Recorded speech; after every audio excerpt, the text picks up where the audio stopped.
Bonjour à toutes et à tous, bienvenue dans cette nouvelle vidéo, ravi de vous avoir avec moi pour cette vidéo spéciale Doctor Strange 2, Doctor Strange in the Multiverse of Madness. C'est un film de Sam Raimi sorti le 4 mai 2022, on y retrouve évidemment Benedict Cumberbatch, Elizabeth Olsen, Benedict Wong, Rachel McAdams et une petite nouvelle du nom de Xochitl Gomez. Oui, parce que c'est comme ça qu'on le prononce a priori, son prénom.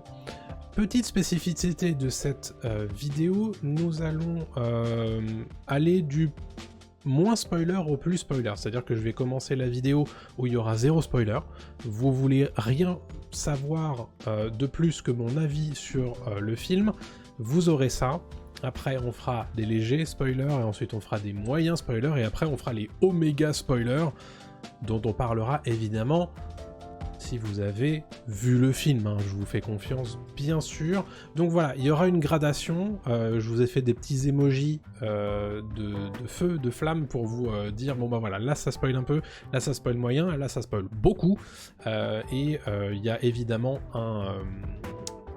dans la description des timelines en fait pour vous permettre de savoir bon bah là ça va spoiler donc j'arrête, etc. Voilà, donc on fait tout dans une seule vidéo. Avant je faisais 2 vidéos, c'était certainement plus intéressant pour les vues pour moi, mais on va voir si ce premier test de on va dire spoileromètre vous plaît.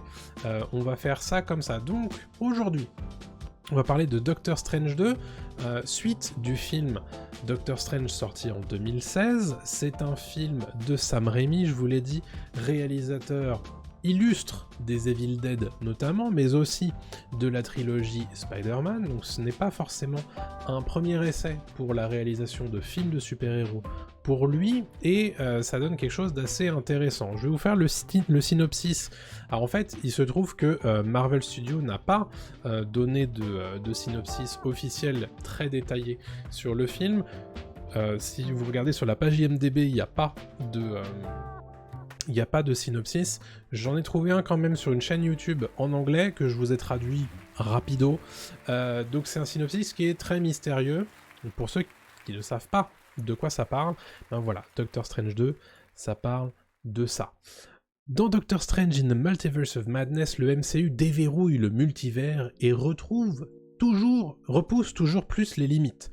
Voyager dans l'inconnu avec Doctor Strange qui, avec l'aide d'alliés mystiques aussi bien nouveaux qu'anciens, traverse les réalités alternatives, dangereuses et hallucinantes du multivers pour se confronter à un nouvel adversaire mystérieux. Waouh. Oui, tout ça.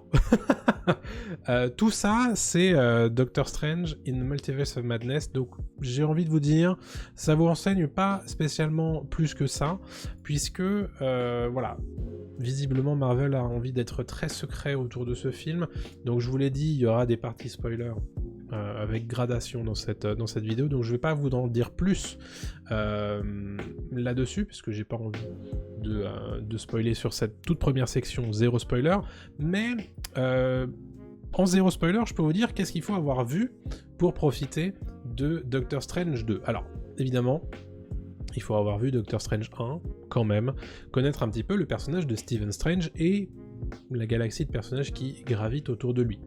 Ça paraît logique. Autre chose qu'il faut avoir vu quand même, c'est Avengers Infinity War et Avengers Endgame. Bon, j'imagine que vous avez vu. Donc en principe, voilà, ça, pas de problématique là-dessus. Spider-Man No Way Home, on pourrait être en droit de se dire, bon bah il faut que je voie Spider-Man No Way Home pour profiter de Doctor Strange 2. Pas vraiment. Étonnamment, il n'y a pas vraiment besoin d'avoir vu Spider-Man No Way Home, puisqu'il n'y a pas vraiment de lien direct. Alors évidemment, il va y avoir deux petites références à ce film dans ce nouveau long métrage, mais pas grand chose de plus, donc au final c'est pas ultra nécessaire. En revanche, on aurait pu se poser la question pour WandaVision, vous savez, la série Disney+, sortie en début d'année, en mars me semble-t-il, ou avril 2021, c'est une série donc sur Disney+, qui est centrée sur Wanda Maximoff, le personnage d'Elizabeth Olsen, qui joue Scarlet Witch dans le MCU et dans le film. Donc elle revient et il se trouve effectivement que pour ce personnage-là, le film prend la droite suite de WandaVision. Donc là, la question c'est, est-ce qu'il faut avoir vu ? Idéalement oui, mais c'est ok, parce qu'en fait le film se débrouille de telle sorte à ce que il vous raccroche les wagons très très vite si vous n'avez pas vu WandaVision. Visiblement, côté scénario, ils sont assez conscients du fait que tout le monde n'a pas forcément vu WandaVision, donc ils raccrochent les wagons à certains instants T du film, donc c'est pas forcément nécessaire. Vous allez évidemment prendre plus de plaisir si vous avez vu WandaVision, mais ça n'est pas une nécessité absolue. Est-ce qu'il faut avoir vu Loki ? Loki qui est assez lié aux problématiques de multivers. Là, pour le coup, ma réponse est sans équivoque, il n'y a pas besoin. C'est évidemment le meilleur moyen de bien comprendre ce que c'est que le multivers dans le MCU, et comprendre comment fonctionnent les doubles dans d'autres dimensions, mais en soi, il n'y a pas de référence directe à Loki dans Doctor Strange 2. Enfin, dernière petite chose, est-ce qu'il faut avoir vu la série d'animation What If, sortie sur Disney+ en août de mémoire 2021. Là, la question c'est si vous avez vu, c'est très bien, vous allez vous faire plaisir. Parce que voilà, dans le film, le film va avoir des moyens de vous faire plaisir, mais en soi, il n'y a pas besoin. Voilà, donc ça c'est pour la petite parenthèse sur que faut-il avoir vu. Vous avez vu au final pas tant que ça, hein, Doctor Strange 1, les deux derniers Avengers, donc Infinity War et Endgame, et grosso modo c'est tout. Et si vous voulez rajouter un petit peu plus de plaisir à tout ça, WandaVision c'est bien, Loki c'est très bien, What If pourquoi pas. Il y a quelques épisodes qui sont intéressants là-dedans, et Spider-Man No Way Home, mais bon, je m'imagine que vous l'avez à peu près tous vu le carton que ça a fait au box-office. Première question évidemment, sans spoiler, est-ce que c'est bien ? Réponse sans équivoque, oui, c'est vraiment bien. Parce que Doctor Strange 2, c'est pas juste un autre Marvel de plus. Vous savez, ça fait longtemps, presque 15 ans que le Marvel Cinematic Universe nous abreuve de films tous les ans, depuis Iron Man 1, et il y a une petite musique qui se fait entendre de plus en plus autour des sorties Marvel, c'est « Oui, bon, Marvel, c'est toujours la même chose, il y en a un peu marre, ils refont toujours la même recette éculée, machin. » Est-ce que c'est le cas pour Doctor Strange 2 ? Non. Doctor Strange 2, je trouve, a cette facette qui est que le film a un caractère assez débridé. Je le trouve très créatif dans pas mal de choses. Déjà, j'avais trouvé Doctor Strange 1 dans l'aspect visuel, dans la recherche de la mise en scène des pouvoirs de Doctor Strange, très intéressant. Et on poursuit évidemment là-dessus, sauf que là, vu qu'on part dans le multivers et qu'on l'explore sous l'angle plus ou moins de la folie, etc., ça va vraiment, on met tous les potards à 12, s'il vous plaît, si vous voulez, sur une échelle de 10. Donc voilà, il y a un côté très presque jubilatoire à voir Sam Raimi jouer avec tout ça, et visuellement il y a vraiment un caractère, parce que souvent on reproche au MCU d'avoir une colorimétrie très grise, très très très neutre et tout. Alors il y a de ça évidemment dans Doctor Strange 2, mais il y a vraiment l'envie de visuellement apporter des choses, tester des trucs, et s'il y a bien un endroit dans le MCU où on peut faire complètement exploser les normes de l'univers partagé qu'est le MCU, c'est dans Doctor Strange, et il s'en donne à cœur joie, et ça fait vraiment plaisir à voir. Le film s'appelle Doctor Strange in the Multiverse of Madness, donc dans le multivers de la folie. Il porte bien son nom, le film. On explore vraiment les faces sombres des personnages du film. Il y a des séquences qui sont assez dark, il y a des séquences qui sont très violentes.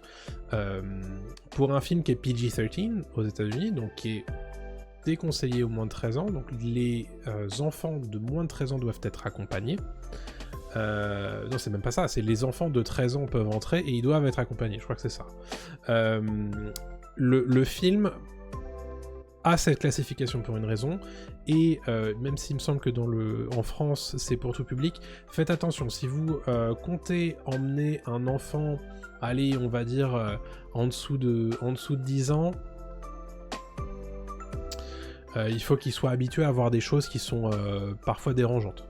Donc voilà, c'est pour vous dire que c'est pas n'importe quel film du Marvel Cinematic Universe. Si Doctor Strange in the Multiverse of Madness porte vraiment bien son nom, il y a des moments où voilà, Sam Raimi s'est fait plaisir et ça se voit. Mais faites attention du coup à pas le mettre devant les yeux de tous les enfants, on va dire les plus comment dire, les plus petits, voilà. Tout simplement, faites attention, et si vous n'êtes pas sûr, voyez-le vous d'abord en premier, et ensuite si vous dites ouais non mais il n'y a pas de problème, mon petit frère peut voir ça, mon enfant peut voir ça, mon petit cousin peut voir ça, emmenez-le, mais prudence tout de même. Autre chose, je sais que souvent les gens reprochent un petit peu au MCU le fait de faire des traits d'humour tout le temps et de désamorcer un petit peu les situations potentiellement dramatiques qu'il peut y avoir dans les films. C'est pas vraiment le cas dans Doctor Strange 2, il n'y a pas de désamorçage de situations dramatiques, pas du tout. On est vraiment dans un film qui se veut chargé émotionnellement, qui est assez lourd d'un point de vue thématique, et qui du coup, de ce fait, n'utilise très peu finalement l'humour. Donc si vous faites partie des gens qui détestent l'usage de l'humour dans les Marvel, peut-être que Doctor Strange 2 pourrait vous intéresser. Évidemment, c'est un énorme blockbuster à budget immense, il y a beaucoup de scènes d'action, mais là où on peut reprocher à certains films Marvel de faire une débauche d'action, d'effets visuels, il y a de ça dans Doctor Strange 2, mais d'oublier de développer leur personnage en cours de route, c'est une des choses par exemple que je reproche moi personnellement à No Way Home, c'est que entre le début du film et la fin du film, il n'y a pas de développement du personnage en fait. C'est-à-dire qu'on fait c'est une ribambelle de péripéties et de scènes d'action qui sont très cool, hein. Mais en fait le personnage, pour un troisième film, pour le coup, il est dans une inertie qui est quasi totale, quoi. C'est pas le cas dans Doctor Strange 2, qui n'oublie pas de développer ses personnages et de s'intéresser même à ces personnages dans le processus. Et ça, c'est quand même agréable. Je veux dire, bon, et on sent quand même que il y a une envie de s'appesantir sur certaines thématiques qui sont pas toujours très développées autour des super-héros, et franchement ça fait plaisir à voir. Le film évidemment se permet de développer encore plus l'axe de la magie et de la sorcellerie dans le MCU. Vous savez qu'a priori c'est une des directions de la phase 4 du Marvel Cinematic Universe. Il le fait avec brio pour le coup. C'est très intéressant, il y a plein de choses qui sont testées, voilà, que ce soit des artefacts, des sorts, des trucs comme ça. Et visuellement c'est toujours très intéressant à voir. Je trouve que les pouvoirs de Doctor Strange sont ceux qui sont visuellement les plus réussis récemment dans le MCU, et pour le coup ils s'en donnent à cœur joie dans cette suite pour Doctor Strange. Également, je vous le disais, Doctor Strange in the Multiverse of Madness, c'est également l'occasion pour Marvel de s'intéresser à un autre personnage du Marvel Cinematic Universe, qui est Scarlet Witch, jouée par Elizabeth Olsen, que l'on voit ici du coup sur cette affiche. Ce qui m'a beaucoup marqué dans ce film, c'est que pour le coup, le film se permet de développer, de mettre en scène la réelle puissance de Scarlet Witch, qu'on n'avait pas vraiment vue jusqu'à WandaVision, parce qu'en réalité Scarlet Witch, elle est d'une puissance qui est phénoménale, et on le voit vraiment dans Doctor Strange 2, et c'est assez hallucinant, et ça fait plaisir de voir un film rendre justice à ce personnage-là, après WandaVision qui avait déjà impulsé ça, on sent vraiment la suite de ce fil narratif pour Wanda Maximoff, et ça fait vraiment plaisir à voir. D'ailleurs, en termes d'acting, tout le monde est évidemment OP, hein, Benedict Cumberbatch et les autres, mais alors s'il y en a bien une qui brûle l'écran, c'est Elizabeth Olsen. Comme dans WandaVision, elle se permet... elle a vraiment du grain à moudre dans ses scènes, et très franchement, elle est assez magistrale, hein, dans certaines choses. Alors évidemment, c'est peut-être moins impressionnant que dans WandaVision, qui est vraiment centré sur elle, mais il y a du taf, hein. Moi je trouve qu'elle est très très forte. Elizabeth Olsen, c'est une actrice qui n'est pas née avec le MCU, hein, comme beaucoup d'acteurs évidemment dans le MCU, mais qui en plus a la chance dans les films Marvel et dans les productions Marvel d'avoir la possibilité d'utiliser en fait ses capacités dramatiques, et très franchement ça fonctionne super bien dans Doctor Strange 2. Petite question éventuellement, toujours sans spoiler, c'est est-ce que c'est difficile à comprendre? Je sais qu'il y a un certain nombre de gens qui peuvent éventuellement être un peu échaudés en se disant « Ouais, bon, ça parle du multivers et tout, ça va être compliqué, moi je vais rien comprendre, je suis pas un grand fan de comics de toute façon, moi je regarde juste le MCU, et puis ça me convient. » Je pense que vous aurez aucun souci. Ça va, franchement, parce que si vous avez compris les échanges de timeline et de chronologie dans Avengers Endgame, vous allez comprendre le multivers dans Doctor Strange 2. C'est assez simple, hein. Il y a d'autres dimensions. Les personnages ont des doubles dans ces autres dimensions. Et on n'est pas censé pouvoir se déplacer de dimension en dimension. Point barre. Il n'y a rien d'autre à savoir de plus sur le multivers du MCU, en tout cas tel qu'on le conçoit dans Doctor Strange 2. C'est tout. Et après, le film va vous prendre par la main et vous dire, ben voilà, ça, il y a telle règle, et puis il y a telle règle, et puis tel personnage peut faire ça, et puis machin, et c'est tout. N'ayez pas peur là-dessus, c'est vraiment pas compliqué à comprendre. Dernière chose avant de passer au spoiler léger. La thématique cruciale de ce film, c'est jusqu'où les super-héros sont prêts à aller pour réaliser leur but de sauver l'humanité, grosso modo, et leur plan personnel. Ça, c'est vraiment un des aspects cruciaux de ce film, c'est assez nouveau finalement, c'est une thématique qui n'est pas forcément toujours utilisée, et il y a vraiment un aspect, il y a un traitement très personnel qui est fait de cette thématique, autour de Doctor Strange évidemment, mais aussi autour de Scarlet Witch. Et je trouve que cette thématique permet à Doctor Strange 2 d'avoir quelque chose à dire. Et voilà, qui va au-delà de la pure mise en scène d'une ribambelle de scènes d'action. Il y en a, hein, évidemment. Mais on va un petit peu au-delà. On se permet de partir un petit peu plus loin dans ce genre de considération, et très honnêtement, ça fait plaisir. Maintenant, on va passer sur la section spoiler léger. Voilà, je vous ai mis ce petit bandeau spoiler léger. Alors, spoiler léger, il n'y en a qu'un, puisque c'est léger, puisqu'en fait, vous savez que ce personnage existe, et il a été présenté dans les trailers. Donc si vous n'êtes pas renseigné dessus, c'est un spoiler léger, mais si vous connaissez un petit peu tout ça, ça n'est pas vraiment un spoiler. L'actrice qui s'appelle Xochitl Gomez joue le personnage d'America Chavez. Alors qui c'est America Chavez? America Chavez, c'est un personnage de super-héros dans les comics Marvel qui est apparu au début des années 2010, et dans les comics on l'appelle aussi Miss America.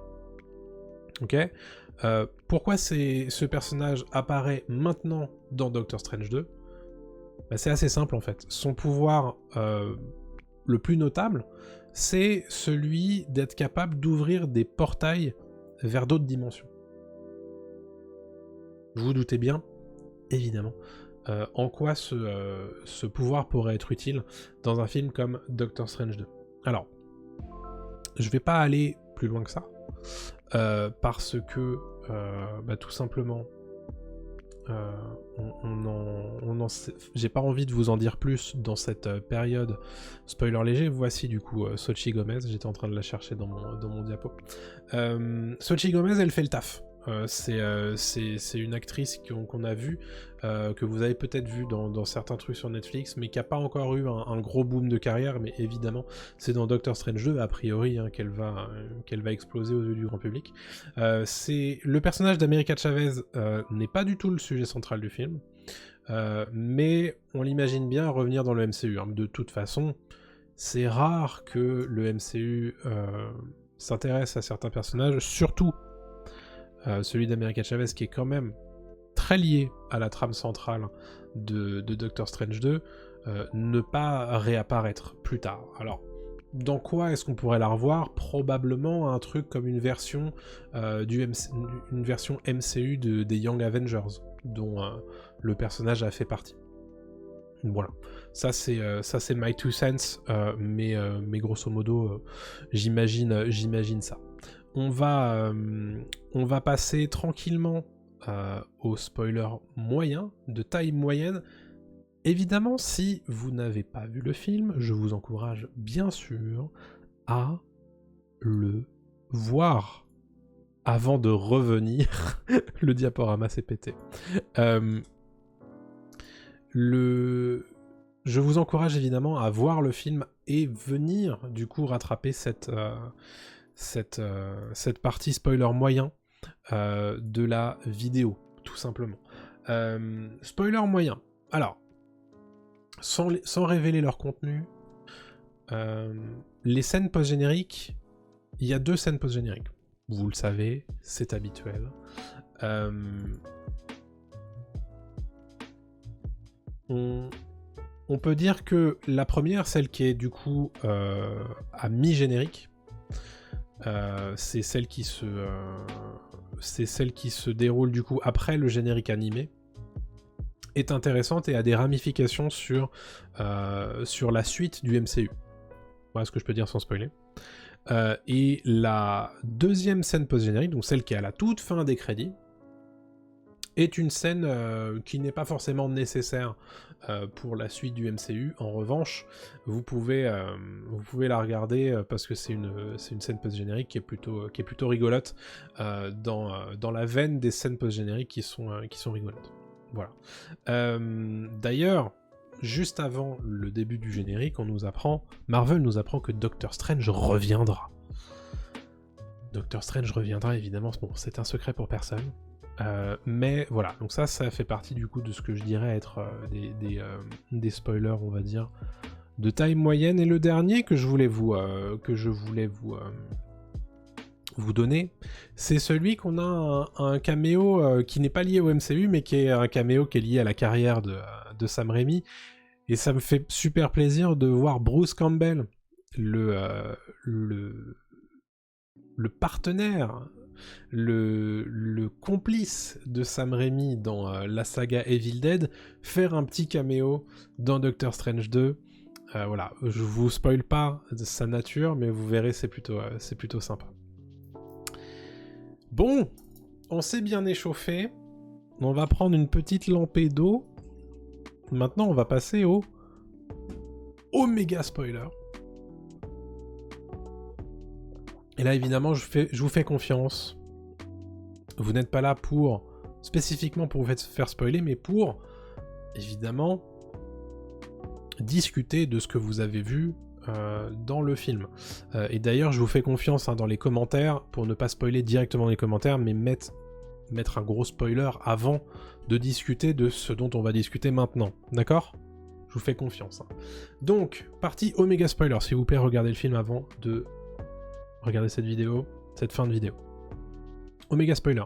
Donc je vous disais tout à l'heure, les thématiques de ce film sont jusqu'où les super-héros sont prêts à aller pour leur profit personnel, mais aussi pour aider l'humanité. Et ça implique un autre axe de cette thématique, mais c'est surtout que se passe-t-il quand des êtres dotés de super pouvoirs déraillent. Et ça fait partie des twists, en fait, du film, pour les gens qui ne l'auraient pas anticipé ou qui ne se seraient pas fait spoiler, également. C'est qu'en réalité, l'antagoniste principal du film, c'est Scarlet Witch. Scarlet Witch est l'antagoniste du film. Scarlet Witch qui est complètement consumée par le désespoir de ne pas avoir d'enfant, et le désespoir de savoir que dans d'autres dimensions, il y a des Scarlet Witch qui ont des enfants. Vous avez vu, hein, c'est totalement lié à WandaVision. Ça, évidemment, ça la perturbe énormément, et ça la fait faire des choses qui sont irréparables en réalité. Elle est persuadée de faire le bien pour elle-même, mais ce faisant, évidemment, elle fait le mal. Donc ça, évidemment, c'est une excellente idée d'utiliser une des super-héroïnes du MCU pour en faire vraiment l'intégralité de l'antagonisme du film. D'habitude, on l'avait vu dans Avengers 1, par exemple. Ça se tabasse un petit peu, mais après, évidemment, on cède. On l'avait vu également dans Civil War. Ça se tabasse, et puis bon, dans le film d'après, tout va bien. Là, tout le film, c'est Doctor Strange contre Scarlet Witch. Et je trouve que, évidemment, la révélation du fait qu'elle est mauvaise et qu'elle ne va pas suivre Doctor Strange se fait c'est plutôt bien fait. Je pense que pour les gens qui ne sont pas au courant, la scène fonctionne très très bien. Et donc il y a un certain nombre de choses comme ça qui font que, ouais, ça fonctionne super bien. Et puis alors, Scarlet Witch en antagoniste principal, tu pouvais pas rêver mieux en termes d'adversité. Parce que je vous le disais, la pleine puissance de Scarlet Witch est simplement phénoménale. Et ça te permet d'enfin rendre justice à ce personnage. À la fin, quand elle a terminé avec Camartage est juste en cendres. Et ça, c'est évidemment impressionnant. Je m'attendais pas à voir une scène de bataille rangée entre toute la puissance de Camartage et Doctor Strange et Wong versus juste Scarlet Witch toute seule, et elle tabasse. On en reparlera juste après. Donc on s'intéresse évidemment aux objets ésotériques de cet univers, notamment du Darkhold, qu'on avait vu du coup dans WandaVision. Le Darkhold qui est une espèce de grimoire en fait, de sorcellerie que va utiliser Scarlet Witch pour arriver à ses fins. Et on a son pendant lumineux qui est le livre de Vishanti, qui va être utilisé du coup pour essayer de la mettre hors d'état de nuire. Donc je vous le disais, voilà, ça développe un petit peu tout ça, donc on est vraiment dans du pur Doctor Strange, et dans le MCU qui s'élargit entre évidemment le multivers d'un côté et puis la magie de l'autre. Bon, il faut qu'on parle de cette scène, il faut qu'on parle de cette séquence au milieu du film. C'est la séquence qui va faire parler tout le monde. On va évidemment nous en rabattre les oreilles partout sur les réseaux sociaux, mais aussi sur les sites internet de décryptage, pour dire il y a lui, il y a lui, il y a lui, il y a lui, il y a lui, il y a lui, il y a lui dans ce film. Bon, il faut qu'on en parle. La scène des Illuminati. La scène maxi caméo, maxi best-of, j'ai envie de vous dire. Puisqu'on retrouve... Alors, il y avait un certain nombre d'apparitions de personnages et donc d'acteurs qui avaient été spoilés, leakés, etc. Mais je pense que pour le commun des mortels et pour les gens qui ne se renseignent pas sur heure par heure ce qui se passe dans le MCU, ça va être évidemment un grand moment, je pense. On a l'apparition, je vais le faire par ordre, on va dire, de wow effect, je dirais. On a l'apparition de Hayley Atwell, Agent Carter, Peggy Carter, en Captain Carter, du coup l'équivalent dans une autre dimension de Captain America, qu'on avait vu dans What If, la série d'animation. Hayley Atwell est donc de la partie dans une espèce, donc c'est ce qu'ils appellent les Illuminati dans ce monde parallèle, dans cette dimension alternative, des espèces d'Avengers qui s'appellent les Illuminati, dont Doctor Strange de là-bas faisait partie. Et dedans, on a donc Captain Carter. On a également Black Bolt, et ça, c'est pour le coup, c'est une surprise, parce que la série Les Inhumains ayant été ce qu'elle a été, c'est-à-dire assez peu appréciée, je ne m'attendais pas à ce que Marvel Studios raccroche les wagons et se dise « Ouais, on va les faire apparaître dans un film ». Et ben, on a Black Bolt qui apparaît en tant qu'Illuminati, donc les Avengers de cette terre alternative, et qui, du coup, a un rôle dans cette séquence. Hein, ça doit durer... leur apparition au total doit faire... de leur première apparition à leur dernière apparition, il doit y avoir 10 minutes de film à peu près. Pas grand chose de plus, mais en tout cas, Black Bolt dans un film du MCU, c'est majeur comme apparition. On a aussi Captain Marvel version Maria Rambeau, donc jouée par Lashana Lynch, qui apparaît dans le film. Voilà, donc plutôt cool. On a le Professeur X, Charles Xavier, qui apparaît également en tant que, on va dire, leader de ces Illuminati. Et enfin, et ça c'est le seul truc que je m'étais pas fait spoiler avant de voir le film, l'apparition, mesdames et messieurs, de John Krasinski en Mr. Fantastic, Reed Richards. Alors je pense évidemment que ça c'est le truc qui va le plus faire hurler les gens dans des salles, si tant est que les gens continuent de hurler dans les salles après No Way Home. Mais voilà. On a la confirmation que, en tout cas, dans une terre alternative, les 4 Fantastiques existent, et Reed Richards est joué par John Krasinski. Alors, est-ce que ça veut dire que dans le prochain film Fantastic Four, qui devait être piloté par John Watts, mais qui ne l'est plus puisqu'il a quitté le projet,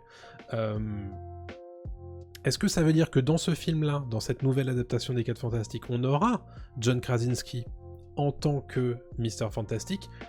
C'est possible. Est-ce que ce sera le cas? On ne sait pas.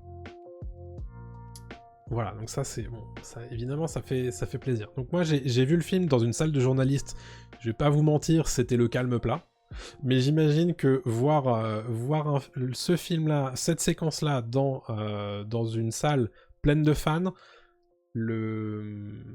l'instant doit être différent. Voilà, donc évidemment, tout ça, donc l'apparition de ces proto-Avengers, donc ces New Avengers, on va dire, dans cette terre alternative, est suivie d'une scène que j'ai envie d'appeler la séquence Invincible, donc la série Invincible, série d'animation, je sais pas si vous avez vu. C'est simple, en fait, Scarlet Witch, elle arrive, elle les voit, elle fait « Mais en fait, vous êtes des fourmis ?» Elle les massacre les uns après les autres. Quand je vous disais que le film rendait justice à la puissance phénoménale de Scarlet Witch, je ne vous mentais pas. C'est du jamais vu chez Marvel, en fait. C'est simple, il y a des plans qui sont d'une violence. On n'avait jamais vu ça dans Marvel. Le fait qu'elle torde le cou au Professeur X, qu'elle fasse s'effondrer quelque chose sur Captain Marvel, comment elle tue Captain Carter, je crois... Alors, c'est implicite, mais il me semble qu'elle la coupe en deux en lui lançant son bouclier au niveau du thorax. Et le dernier... Reed Richards, elle le fait littéralement imploser.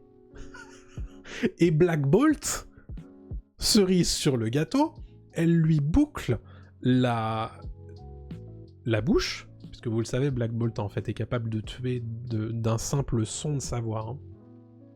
Un simple mot et vous êtes mort avec Black Bolt, donc c'est pour ça que le personnage est muet la plupart du temps. Elle altère la réalité pour que sa bouche n'existe plus. Black Bolt essaie de crier, et son cerveau explose. Donc littéralement le mind blown. Et moi j'étais comme ça, effectivement, devant cette séquence, je me suis dit, mais c'est pas possible, il a fait ça dans un film Marvel PG-13, le mec a des balls, et en plus, on l'a laissé faire. Bon, C'est pour ça que je me réfère à cette séquence comme la séquence Invincible. Si vous n'avez pas vu cette série d'animation ou lu les comics, vous ne savez pas de quoi je parle, mais si vous avez lu ou vu ça, vous savez de quoi je parle. Flash forward à la fin du film. Est-ce que Scarlet Witch est morte? Ça, je veux bien qu'on en discute. Comment vous l'avez vécu, vous, en voyant le film? Doctor Strange, lui, part du principe que Scarlet Witch n'a pas survécu. Quand il en parle au personnage de Rachel McAdams, donc Christine, il lui dit bah non, elle a pas survécu. On voit très clairement le temple s'effondrer sur elle. Bon, maintenant vous savez, s'il n'y a pas de corps, il n'y a peut-être pas de mort. Est-ce que Scarlet Witch est décédée? Est-ce que c'était le chant du cygne de Scarlet Witch? C'est possible. C'est possible que Marvel ait décidé de se délester d'un personnage ultra puissant du MCU dont il ne savait pas forcément quoi faire. Mais si c'est le cas, je pense que je serais pas forcément mécontent de sa fin. Parce qu'elle a quand même eu une série super qui lui est dédiée et qui lui permet de développer plein de thématiques autour du personnage. Et en plus, elle a eu un film où elle peut vraiment briller, quoi. Donc, si c'est sa dernière apparition dans le MCU, moi, je trouve pas ça indigne du tout, pour le coup. Je vous le disais tout à l'heure, ça, pour le coup, ça fait partie plutôt de mes questionnements. Si vous êtes fan de comics et que vous savez un petit peu de quoi il retourne, je suis curieux. Je le disais tout à l'heure, la thématique du jusqu'où Strange est-il prêt à aller pour réaliser ses plans, à la fin du film, il utilise le Darkhold pour utiliser le personnage, le corps d'un de ses doubles d'une autre dimension dans sa dimension à lui, puisqu'il n'y est pas, il ne peut pas s'y rendre. Donc il devient, l'espace de quelques minutes, zombie Doctor Strange, on va dire, zombie Strange, et il en profite pour se battre, et alors amener plus ou moins à la défaite de Scarlet Witch. Évidemment, il utilise le Darkhold, donc il y a des conséquences à cette utilisation, et cette conséquence-là, au début, à la fin du film, on se dit, juste avant le générique, bon, il va pas y avoir de conséquences pour lui, il marche tranquillement dans New York, il n'y a pas de problème, et puis là, il tombe par terre, et il y a un troisième œil qui apparaît sur son front. Troisième œil qu'on avait vu précédemment dans le Sinister Strange, qu'on a vu dans la séquence un petit peu plus tôt dans la dimension, on va dire, détruite, où il se bat contre lui-même, donc Doctor Strange contre Sinister Strange, et Sinister Strange, lui, a aussi un troisième œil sur le front, parce que il a utilisé le Darkhold de sa dimension. Donc on s'imagine que ces conséquences sont évidemment négatives. Pourtant, dans les comics, et là pour le coup c'est là que j'attends de vous de me dire ce qu'il en retourne si vous êtes fan de comics et que vous avez lu tout ça, pour en avoir lu rapidement rapidement autour de ça, dans les comics, le fait que Strange ait un troisième œil, est plutôt positif pour lui. Ça lui donne de nouveaux pouvoirs, ça lui permet d'ouvrir, donc c'est le troisième œil qui est lié à l'œil d'Agamotto, mais donc c'est plutôt positif pour lui. Mais là, en l'occurrence, dans Doctor Strange 2, on nous fait croire que c'est très négatif d'avoir ce troisième œil, parce que il est la résultante de l'utilisation du Darkhold. Donc qu'est-ce que ça signifie pour la suite ? Puisqu'on le voit du coup dans la scène post-générique, et c'est le dernier méga spoiler que je ferai, et on terminera cette vidéo, on le voit du coup avec ce troisième œil, dans la scène post-générique numéro 1, donc celle qui est du coup à mi-crédit, à mi-générique, juste après le générique animé, on voit Charlize Theron, première fois qu'on la voit dans le MCU, Charlize Theron qui apparaît, et qui vient chercher Doctor Strange dans la rue pour qu'il répare une incursion qu'il a causée dans une autre dimension. Le personnage qu'elle joue ne se nomme pas elle-même. En revanche, si vous regardez le générique et les crédits, vous voyez que Charlize Theron est créditée avec le nom de Cléa. je reviendrai là-dessus juste après. Cléa déchire ensuite la réalité avec une espèce de couteau et ouvre en fait un portail vers une autre dimension et emmène du coup Doctor Strange avec elle vers cette autre dimension. Alors qui est Cléa ? Très rapidement, je suis allé voir vite fait. Cléa, en fait, vous l'avez vu, elle porte le costume qui est un costume qui est très similaire à ceux des Éternels, hein, le film de Chloé Zhao, sorti en novembre 2021. Mais Cléa, c'est qui ? Cléa, en fait, c'est la maîtresse de la Dark Dimension, la dimension noire. Donc voilà, encore une fois, on va poursuivre les aventures de Doctor Strange dans quelque chose d'ésotérique, dans quelque chose de multivers, de multiversel, j'ai envie de dire, avec le personnage de Cléa qu'on n'a pas vu dans Les Éternels, et qui va du coup poursuivre un petit peu avec lui des aventures.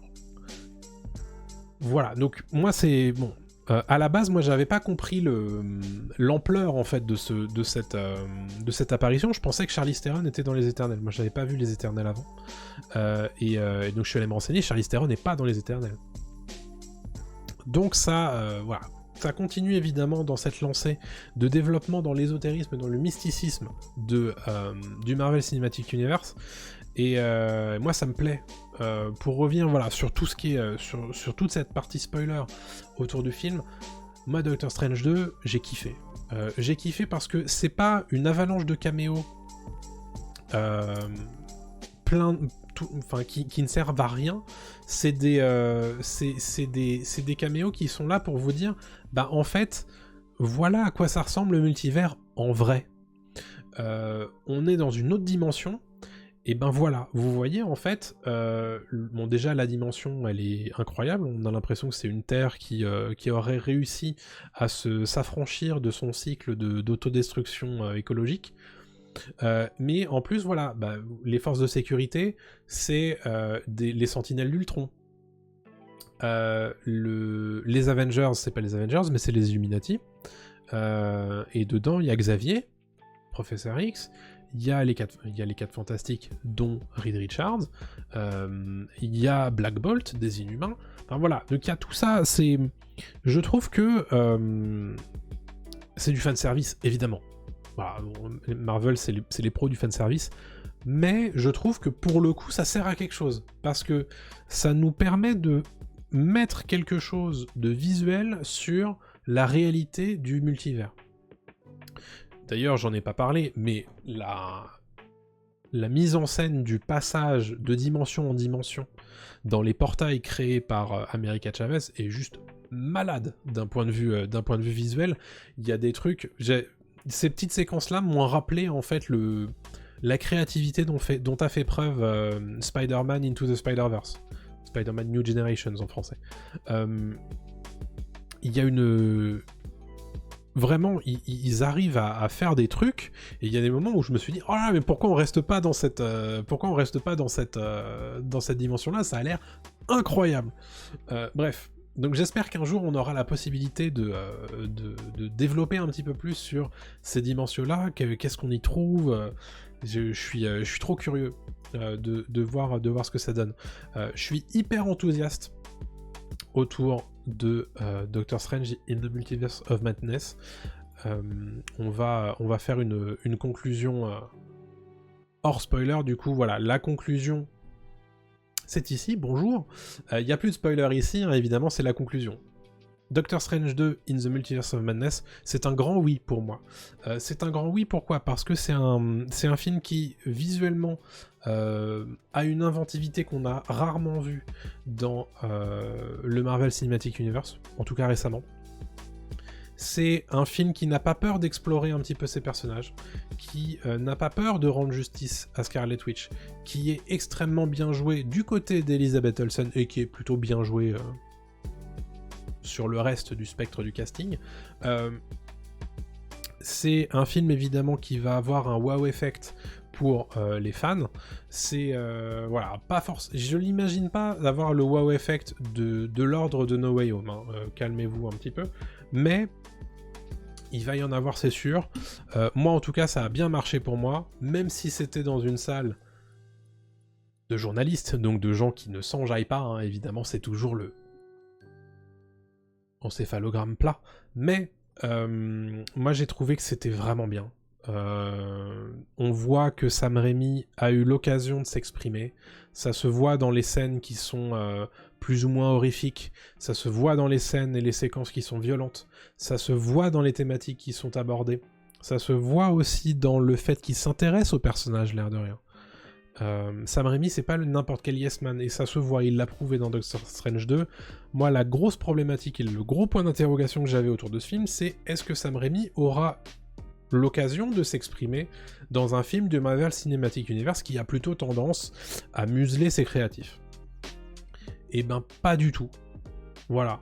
Il a eu l'occasion de montrer ce qu'il avait envie de faire, en tout cas dans l'espace que Marvel lui a donné. Sam Raimi a réussi à donner une copie qui est franchement très très propre. Et je pense que j'aime plus Doctor Strange 2 que Doctor Strange 1. Que j'aimais plutôt bien d'ailleurs. Mais que j'avais fini par oublier. Doctor Strange 2, pour le coup, a quelque chose de plus. Et c'est ce que je vous disais en préambule de cette vidéo. Ça n'est pas n'importe quel autre film Marvel de plus. Si vous êtes attaché à cette licence-là, si vous aimez Doctor Strange, si vous êtes intéressé par les explorations du multivers par Marvel, si vous avez envie potentiellement d'être surpris sur ce qu'est capable de proposer Marvel dans un blockbuster de nos jours, si vous n'avez pas vu leur dernier par exemple, et si vous avez juste vu Doctor Strange 1, Avengers 3 et 4, et c'est tout, bah Doctor Strange 2, essayez. Essayez de voir ce que ça donne, si ça vous plaît. Peut-être que ça vous plaira. Je pense que le film fera pas forcément l'unanimité parce qu'il a un côté peut-être un peu clivant sur les capacités qu'il a à aller chercher un petit peu le truc dérangeant, le truc un peu horrifique. Alors vous aurez pas de jumpscare, hein, ne vous inquiétez pas là-dessus, mais il y a un côté où, voilà, Sam Raimi il sait appuyer là où il faut. Et peut-être que voilà, ça plaira pas à tout le monde. En revanche, ce qui est certain, c'est que Doctor Strange 2 est une proposition. Une nouvelle proposition dans le MCU. Et il faut en profiter en tant que tel, quoi, tout simplement. Moi, en tout cas, c'est un grand oui. Qu'est-ce que ce sera de votre côté ? Je suis curieux. Et donc, dites-moi ça dans les commentaires. Et évidemment, si vous spoilez dans les commentaires, mettez un gros spoiler avant. Que les gens soient pas spoilés en lisant la partie commentaire, tout simplement. Voilà, j'ai été très heureux de partager mon sentiment à chaud sur Doctor Strange in the Multiverse of Madness, évidemment. On se retrouve, j'espère, bientôt pour une prochaine vidéo. D'ici là, portez-vous bien et à très bientôt tout le monde. Salut à tous.